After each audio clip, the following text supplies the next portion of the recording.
Les aventures de Tintin ont déjà été traduites dans des dizaines de langues. Voici à présent Le secret de la licorne en Wolof, une langue parlée surtout au Sénégal. Et c'est une première. Jamais Tintin n'avait été traduit dans une langue africaine, à l'exception de l'Afrikaans.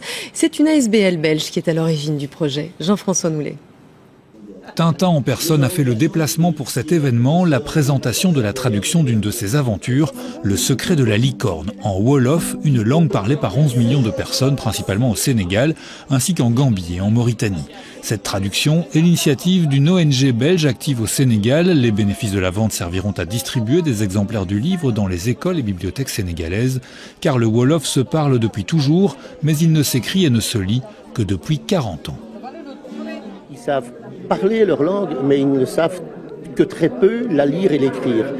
Et c'est un petit peu le défi que nous nous sommes lancés dans ce projet, c'est de utiliser Tintin, le symbole de Tintin, le nom de Tintin, pour faire passer par la bande dessinée agréable un modèle éducatif qui apparemment a l'air de plaire.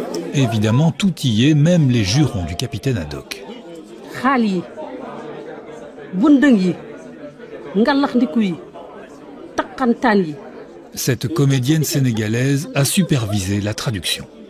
Ça a été une belle expérience, disons. Une très belle expérience de relire ce texte magnifique, ce texte majeur que j'ai connu dans mon enfance, sans savoir de quelle nationalité elle appartenait. Et donc c'était vraiment une très belle aventure de participer à ça. Avec le Wolof, c'est la première fois que les aventures de Tintin sont traduites dans une langue africaine, à l'exception de l'Afrikaans, la langue des Blancs d'Afrique du Sud.